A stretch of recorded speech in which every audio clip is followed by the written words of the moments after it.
নমস্কার, আশা করি সবাই খুব ভালো আছেন। আমার চ্যানেলে আরও একবার আপনাদের স্বাগত জানাই। আজ মঙ্গলবার বেলা 11:30 মতো বাজে। এখন জয়নগর থেকে 11:20 মাঝেরহাট নামখানা লোকালে যাচ্ছি লক্ষ্মীকান্তপুর স্টেশনে। পাশে দাঁড়িয়ে আমার বোন, আর এদিকে বসে আছে জেঠি আর মা। লক্ষ্মীকান্তপুর থেকে আমরা যাব বাবা বামুনগাজীর মন্দিরে। মন্দিরের নতুন কী পরিবর্তন হয়েছে পুজোর সময়, লক্ষ্মীকান্তপুর স্টেশন থেকে মন্দিরে কিভাবে পৌঁছাবেন সমস্তই জানাবো আপনাদের এই ভিডিওর মাধ্যমে। শিয়ালদা থেকে লক্ষ্মীকান্তপুর মোট 24টা স্টেশন, আসতে সময় লাগবে 1 ঘন্টা 40 মিনিট মতো। আকাশ এখন ভালোই মেঘলা, আর কিছুক্ষণ আগে কয়েক পশলা বৃষ্টি হয়ে গেছে, তবে এখন বৃষ্টিটা হচ্ছে না। বর্ষার জন্য পাশের ধান ক্ষেতগুলো জলে ভরেও আছে। আমরা পৌঁছে গেছি লক্ষ্মীকান্তপুর স্টেশনে। 2 নম্বর প্ল্যাটফর্মে ট্রেনটা এসেছে, তো আমরা ওভারব্রিজ ক্রস করে চলে এসেছি 1 নম্বর প্ল্যাটফর্মে। এবারে এখান থেকে টিকিট কাউন্টারের পাশ থেকে আমরা স্টেশনের বাইরে যাব। ওখান থেকেই গাড়ি ধরে আমরা মন্দিরে পৌঁছবো।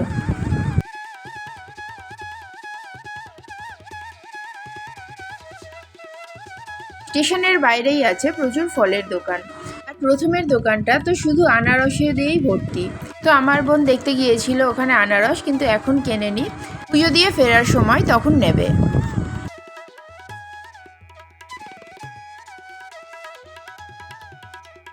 আর এদিকে স্টেশনের একদম সামনে থেকেই আমরা একটা মোটর ভ্যান পেয়ে গেছি মন্দিরে যাওয়ার জন্য।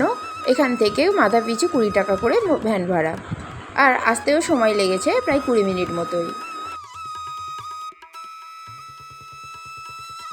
সামনের যে গেটটা দেখছেন এটাই মন্দিরের প্রবেশপথ। এখানে 4টে মন্দির আছে। মন্দিরের এই প্রবেশপথ থেকে প্রবেশ করলেই দেখতে পাবেন অনেক মূর্তি বিক্রি হচ্ছে এখানে বাবা বামুনগাজীর। যারা এখানে মানত করেন তারা এই মূর্তি দিয়ে পুজো দিয়ে যান মন্দিরে।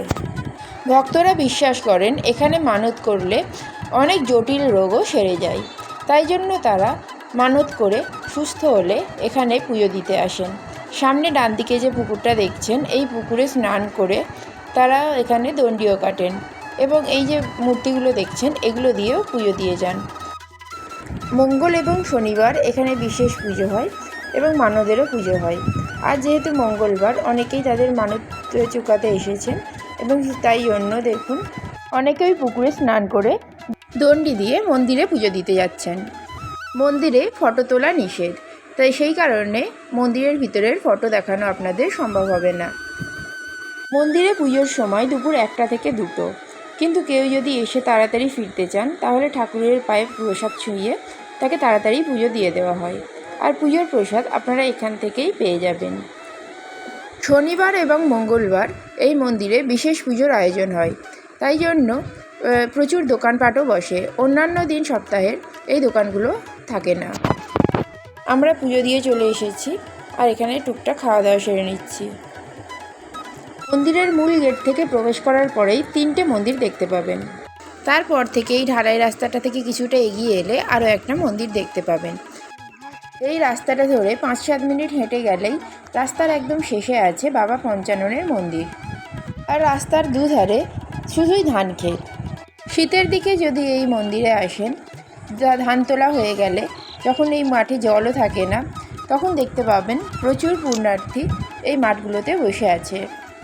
আর মন্দিরে প্রবেশ করেই প্রথমে যে 3টি মন্দির দেখতে পাবেন, সেখানে আগে যে কালী মন্দিরটি ছিল সেই মন্দিরটিকে বর্তমানে নতুন করে প্রতিষ্ঠা করা হয়েছে আলাদা মন্দির হিসাবে। আমরা চলে এসেছি বাবা পঞ্চাননের মন্দিরের কাছে। আর মন্দিরের সামনেই আছে বিশাল ধান ক্ষেত। এই যে ধান ক্ষেতের জল শুকিয়ে গেলে এবং ধান তোলা হয়ে গেলে ফাল্গুন মাসে যখন কালী পুজো হয়, তখন এই মাঠে হয় ঘোড়া দৌড়। দূরে টালির চালের ওই যে মন্দিরটা দেখছেন ওটাই বাবা পঞ্চাননের মন্দির। আর এই যে বাঁধানো বেদিটা আছে এটাতেই কালী পুজো হয় ফাল্গুন মাসে। আর আমাদের সামনে যে ভাইকে দেখতে পাচ্ছেন, উনি ক্যামেরায় মুখ দেখাতে চাইছেন না, কিন্তু উনি আমাদের এই ঘোড়া দৌড় এবং মন্দির সম্পর্কে অনেক তথ্য জানালেন। বাবা পঞ্চাননের মন্দির থেকে ফিরে আসতে আসতেই বামনগাজী মন্দিরেও পুজো শুরু হয়ে গেছিল। ওখান থেকেই আমরা প্রসাদ নিয়ে এবং বাবাকে দর্শন করে বেরিয়ে পড়লাম বাড়ির পথে। সপ্তাহের অন্যান্য দিনের তুলনায় শনি এবং মঙ্গলবার বিশেষ পুজো হওয়ার কারণে এখানে প্রচুর গাড়িও পেয়ে যাবেন আপনারা। আজ তাহলে এই পর্যন্তই, দেখা হবে খুব তাড়াতাড়ি পরবর্তী ভিডিওতে। সবাই সুস্থ থাকবেন এবং খুব ভালো থাকবেন। আমার ভিডিওটা কেমন লাগলো অবশ্যই কমেন্ট করে জানাবেন, আর ভালো লাগলে লাইক করে দেবেন। আর এই চ্যানেলের অন্যান্য ভিডিও দেখার জন্য চ্যানেলটা সাবস্ক্রাইব করে রাখতে পারেন। তাহলে আজকে এই পর্যন্তই, দেখা হবে খুব তাড়াতাড়ি। ধন্যবাদ।